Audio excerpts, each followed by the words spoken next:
मगर अपना फसाना भूल गए। मुंह देख लिया जो आईने में,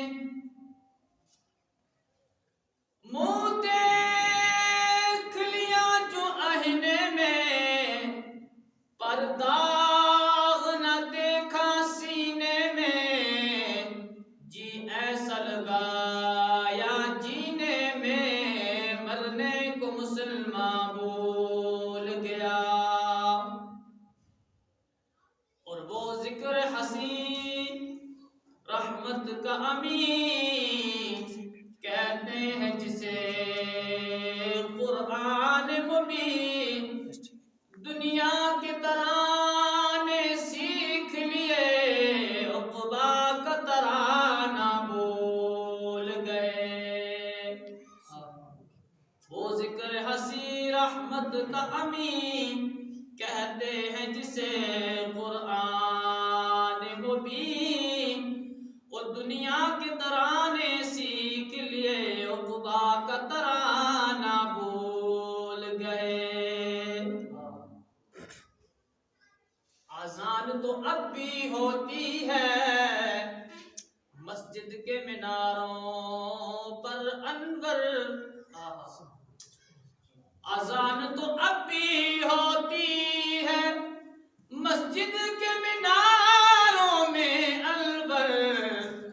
जिस ज़र्ब से दिल हिल जाते थे, वो ज़र्ब लगाना भूल गए। अज़ान तो अब भी होती है मस्जिद के मीनारों पर अनवर। और जिस ज़र्ब से दिल हिल जाते थे, वो ज़र्ब लगाना भूल गए। इंतहाई काबिल सर मेरे बुजुर्गों, नौजवानों,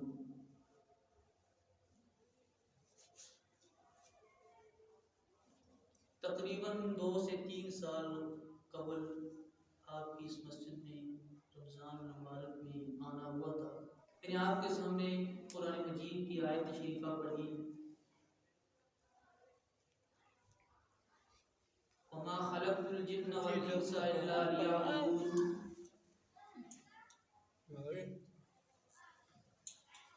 इस आयत का तर्जुमा क्या है? अल्लाह ताला कहता है वमा खलक़तुल जिन्न वल इंसा इल्ला लियअबुदून, कि हमने इंसानों और जिन्नों को महज अपनी याद के लिए पैदा फरमाया, अपनी बंदगी इबादत के लिए हमने इंसानों और जिन्नों को पैदा फरमाया। ठीक है जी, ये तो अल्लाह ताला ने कुरान में फरमा दिया। हमारी जिंदगी का रास्ता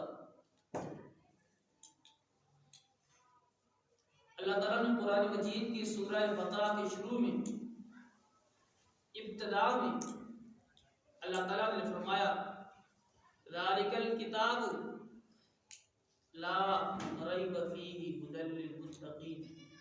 ऐ क़यामत तक आने वालों,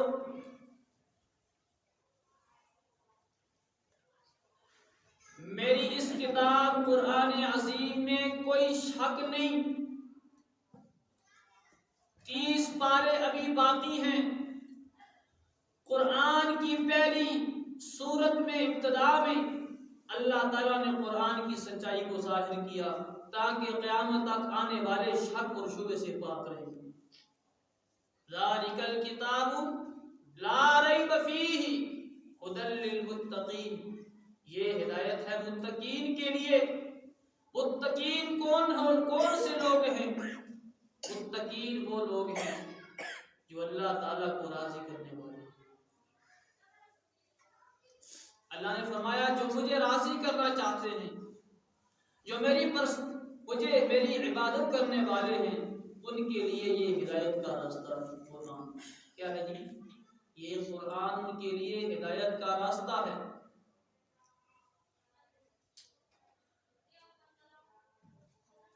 अब आज के मुसलमान कलमा पढ़ते हैं, कलमे का जो इकरार जुबान से सब करते हैं, वो कहते हैं हम मुसलमान हैं।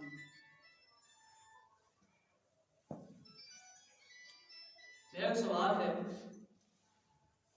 कि हमने कलमे का जुबान से तो इकरार किया, लेकिन हमने दिल से कभी तस्दीक भी की है कि आया ये चीज हक और सच है? मैं आपके सामने इस कलमा मुबारक का एक दफा ये कलमा पढ़ के आपसे ये पूछता हूँ, ला इलाहा इल्लल्लाह, इस कलमे का माना क्या है? नहीं, अल्लाह के सिवा कोई इबादत के लायक अल्लाह ही है। अल्लाह ताला ने कुरान अपने कलमे के इब्तिदा में सबसे पहले अल्लाह ने ला का जो लफ्ज इस्तेमाल हुआ, ला,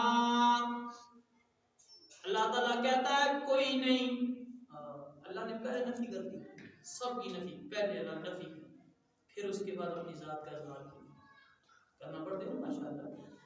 अल्लाह ने कलमे की इब्तिदा में ला इस हर्फ का माना नहीं, अल्लाह कहता है दुनिया के मादी नक्शों में कुछ भी नहीं है, ला नहीं इल्लल्लाह, मेरे सिवा कोई कुछ नहीं कर सकता, ना कर सकता है ना कोई कर सकेगा, इसे कहते हैं अल्लाह। सबसे पहले कलमे में अल्लाह ने दुनिया के सारे माली नक्शों को की नफी कर दी। ऐ क़यामत तक आने वालों, देखो ना, मैंने कलमे की इब्तिदा में जो ला इस्तेमाल किया, मैंने सारी दुनिया की नफी कर दी। ना जिन्नो बशर से कुछ होगा, ना आसमान और जमीन से कुछ होगा, ये सब अल्लाह की क्या अजीब बात नक्शी। ना सूरज तुम्हें नुकसान पहुंचा सकेगा, ना चांद सितारे तुम्हें नुकसान पहुंचा सकेंगे, ना हवाएं तुम्हें नुकसान पहुंचा सकेगी। ला, कोई कुछ नहीं कर सकता इल्लल्लाह, मगर अल्लाह। अल्लाह जो चाहे जब चाहे उसे पूछने वाला कोई नहीं। वो चाहे तो यूसुफ को मिस्र के कुएं से निकाल के मिस्र के तख्त पर बैठा दे, उसे पूछने वाला कोई नहीं। पूछने वाला नहीं। वो चाहे तो इब्राहिम खलीलुल्लाह को 40 दिन आग के उस आग के अंदर सुकून से रखे, उसे पूछने वाला कोई नहीं। वो जब चाहे जो चाहे करने वाला है। कुल हुवल्लाहु अहद, मैं अकेला हूँ, एक नहीं का।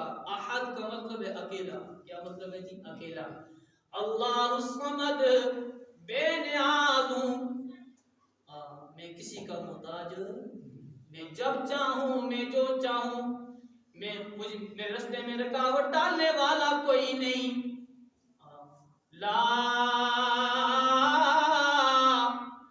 कोई कुछ नहीं कर सकता इल्लल्लाह, अल्लाह जब चाहे जो चाहे करने वाला है, उसे पूछने वाला कोई नहीं है। ला, कोई कुछ नहीं कर सकता। भाई ने तो यूसुफ अलैहिस्सलाम को कुएं में डाल के खत्म का फैसला फरमा दिया कि आज यूसुफ दुनिया से चला जाएगा, हमारे बाप की मोहब्बतें इससे खत्म हो जाएंगी। लेकिन रब का फैसला बड़ा अजीब है। बंदा बंदे के साथ तो हर तरह का मामला कर सकता है, लेकिन अल्लाह कहता है ताकत कुव्वत है तो मेरे सामने मेरे मुकाबले में आओ ना। मेरे सामने तो फिरौन भी कुछ नहीं कर पाया, कौम आद और समूद भी कुछ नहीं कर सकी। मेरे सामने तो वक़्त के बड़े बड़े अजदहा, बड़े बड़े वक़्त के जो अपने आप को खुदाई का दावा करने वाले थे। अल्लाह कहता है मैंने नमरूद को तख्त पे बिठा के जूते मरवाए, मुझे पूछने वाला कोई नहीं। इसे कहते हैं अल्लाह। क्या कहते हैं जी? सारे बोलिए क्या कहते हैं इसे? ला, कोई कुछ नहीं कर सकता इल्लल्लाह, अल्लाह जो चाहे जब चाहे उसे पूछने वाला कोई नहीं। जैसा चाहे करने वाला है, इसे कहते हैं अल्लाह। क्या कहते हैं इसे? इसे कहते हैं।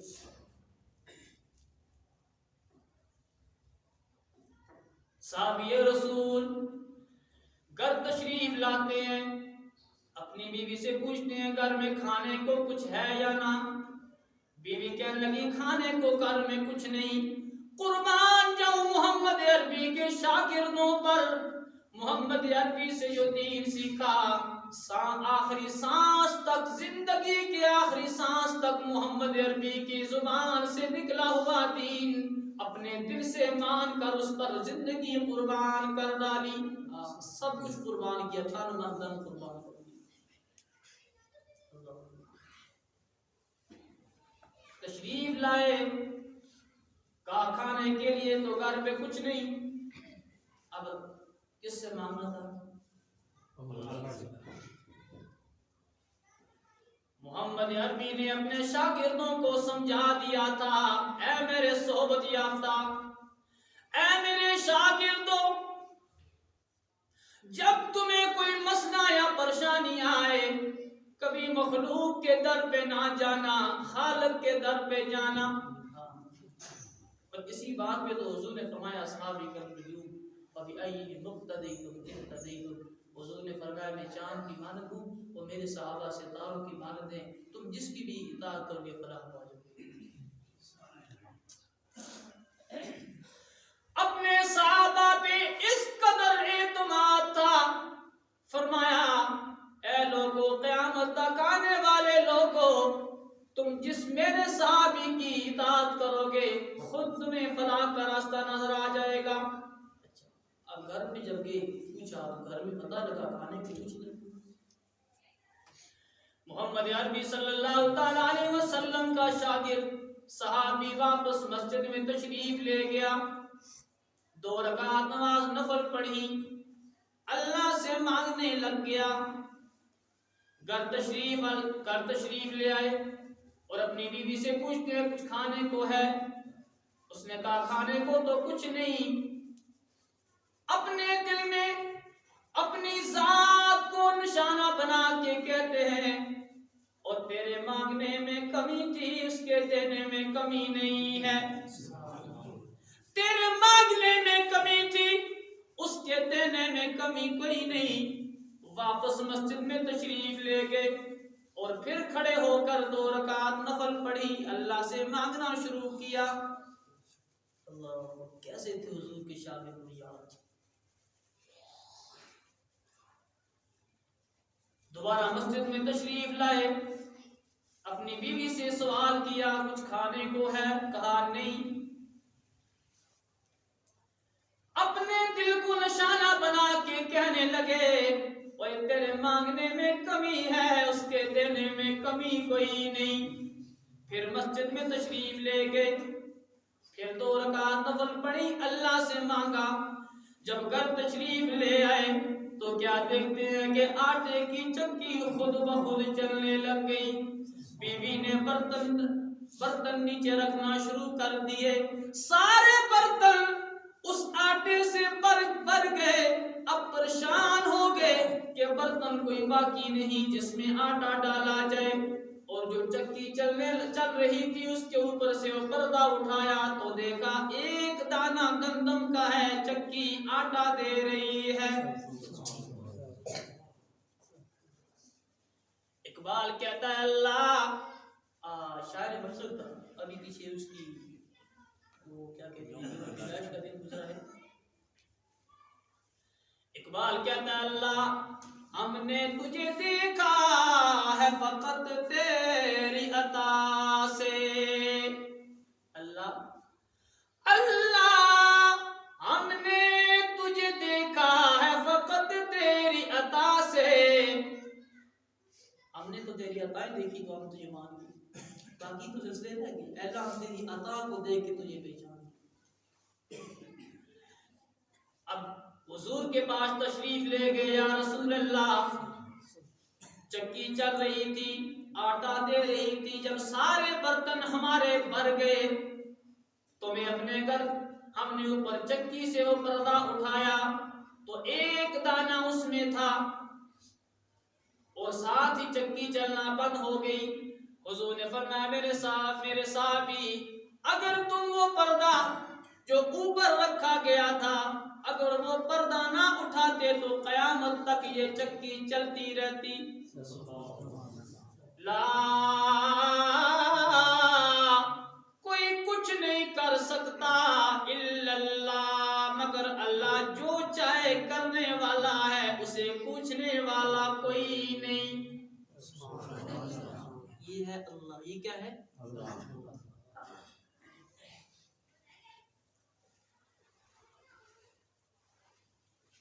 जब कभी मुश्किल पेश आए मखलूक के दर पे ना जाओ, उस खालिक के दर पे जाओ जो किसी का मोहताज नहीं है। तो कहता है मेरा बंदा मुझसे मांगे तो सही। मखलूक के पास चले जाओ, नाराज होती है। अल्लाह कहता है मेरे बंदे जब तू मेरे दर पे आता है मैं खुश होता हूं। मखलूक के पास कुछ मांगने जाओ, नाराज होती है। अल्लाह कहता है मेरे बंदे जब तू मेरे दर पे आता है तो मैं खुश होता हूँ। ये खालिक और मखलूक में फर्क है। ये फर्क है खालिक और मखलूक।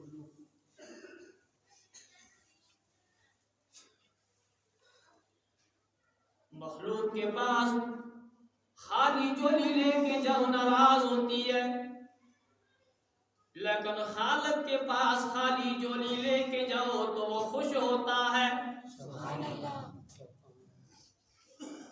कहते हैं मेरे बंदों मुझसे मांगो तो सही ना, मैं तो इंतजार में रहता हूँ।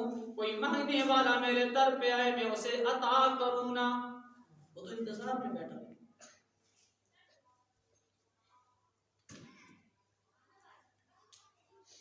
हज़रत बिलाल हबशी रज़ी अल्लाह ताला अन्हु जुबान में लुकनत है, आजान देते हैं तो आवाज में लुकनत थी, सही तरीके से आजान नहीं दे पाते। दीन सीखना तो मोहम्मद अरबी के शागिर्द को सीखा। नाराज ना हो, मुर्गियों से भी मोहब्बत करनी चाहिए, लेकिन जो मोहम्मद अरबी के शागिर्द थे उनसे बड़ा कोई ना हो। आओ ना देखो मोहम्मद अरबी के शागिर्द ने हमें कौन सी जिंदगी सिखाई। ये मेरे मजाक का बात नहीं, उलमा से मोहब्बत करना लाजम है। हुजूर ने फरमाया उलमा के वारिस।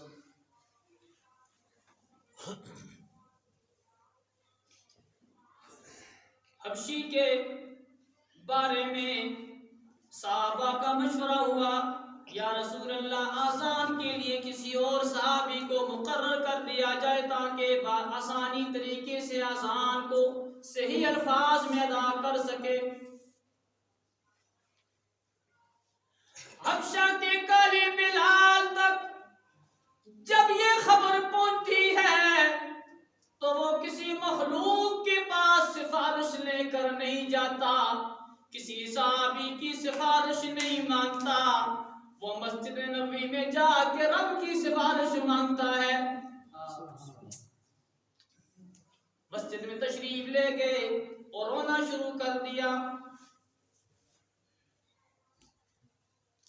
हबशी कहता है या अल्लाह, इस जुबान में लुकनत मैंने तो नहीं डाली है, तो तूने मुझे पैदा किया है और लुकनत तो तू ही ने रखी है। अल्लाह मेरा कोई कसूर नहीं। अल्लाह जब मैं अजान देता था मोहम्मद अरबी मेरे सामने बैठा करते थे। अल्लाह मेरी गलती तो कोई नहीं ना, मेरी खता तो कोई नहीं, फिर मुझे अजान से मना किया गया। सहाबा सारी रात सो के थक गए, लेकिन अभी सुबह नहीं हो रही। मोहम्मद अरबी के शागिर्दों की जिंदगी थी। ये तो शागिर्द है, उस्ताद का क्या आलम होगा।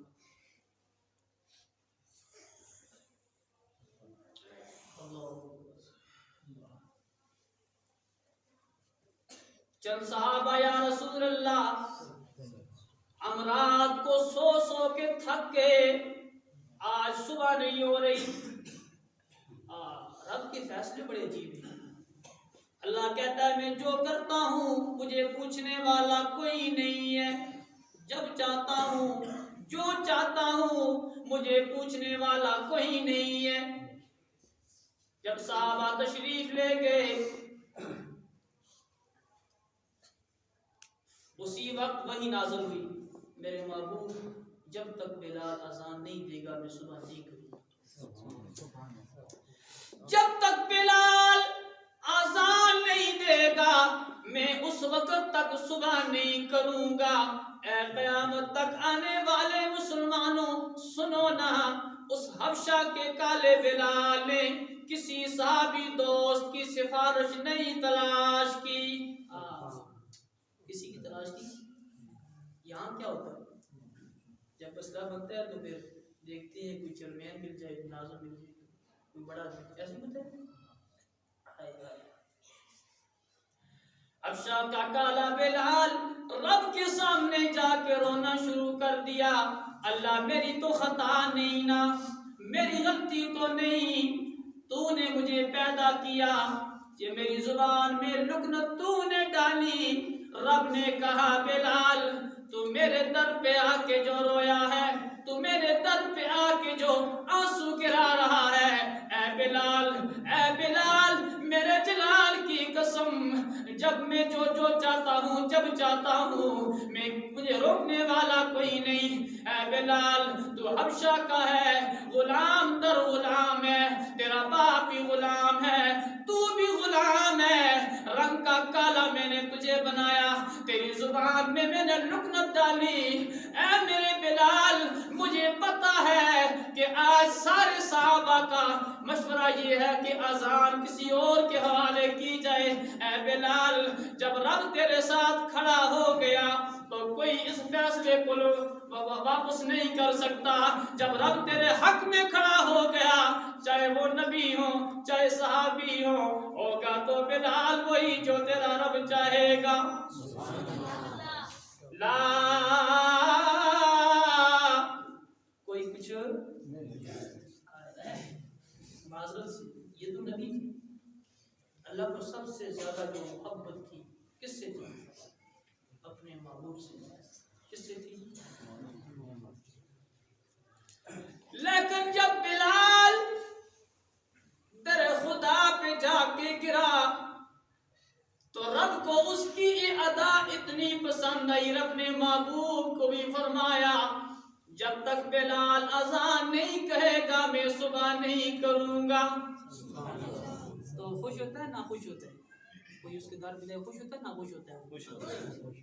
कहता है मेरे दर पे आओ ना मैं खुश होता हूँ।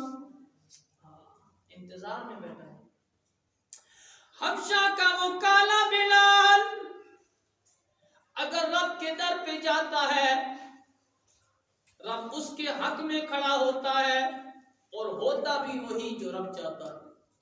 जो रब चाहता है क्या होता है? जो रब चाहता है। अच्छा, ये बात तो आपके सामने होगी। आज से सारे नियत करो कि जब भी हमें मुश्किल दरपेश होगी हम किसके दर पे जाएंगे? सारे सारे सारे बोले पीछे वाले अल्लाह की दर। अल्लाह की कसम, अल्लाह कहता है मेरे बंदो इंतजार में बैठा हूँ, जब तुम मेरे दर पे आते हो मैं खुश होता हूँ, जब तुम मेरे दर से दूर जाते हो मैं नाराज होता हूँ, और मखलूक के दर पे जाओ नाराज होती है, और दर पे ना जाओ तो वो खुश होती है। क्या होती है? तो ये खालिक और मखलूक में फर्क नजर आ गया ना। अच्छा, अभी वक्त इंतहाई मुख्तसर है। फरमाया मैंने कल एक जगह पर कुरान मजीद की एक आयत पढ़ी, उसका आगे तर्जुमा किया तो वहाँ एक कीमती बात लिखी थी। एक सहाबी थे, कहते या रसूल अल्लाह सल्लल्लाहु अलैहि वसल्लम मेरा ईमान मुकम्मल हो चुका है, मेरा ईमान मैं मुकम्मल मोमिन बन चुका हूँ। तो हुजूर अलैहिस्सलाम ने फरमाया तुझे किस तरह इल्म है कि तू मुकम्मल मोमिन बन चुका है? या रसूल अल्लाह मैंने अपने नफ्स को दुनिया से फेर दिया, मैंने अपने नफ्स को दुनिया से बोलिए मैंने अपने नफ्स को दुनिया से फेर दिया है। तो मुझे तसल्ली हुई कि मेरा ईमान क्या हुआ? मुकम्मल हुआ। आगे हुजूर ने फरमाया तुमने क्या देखा? उसने कहा या रसूल अल्लाह जब मैंने अपने नफ्स को दुनिया से फेरा मैंने जन्नत को भी अपनी आंखों से देखा और जहन्नम की भी अपनी आंखों से देखा। फिर अल्लाह हकीकतें खोलता है, जो अल्लाह का बनता है अल्लाह उस पर हकीकतें खोलता है। अब पता ये चला कि आज का मुसलमान जो दुनिया के माली नक्शों में कामयाबी ढूंढ रहा है, ढूंढते ही ढूंढते, अच्छा घर बन जाए तो कामयाब इंसान, अच्छी गाड़ी हो क्या कहते हैं, सारे बोलिए क्या कहते हैं जी, कामयाब इंसान है।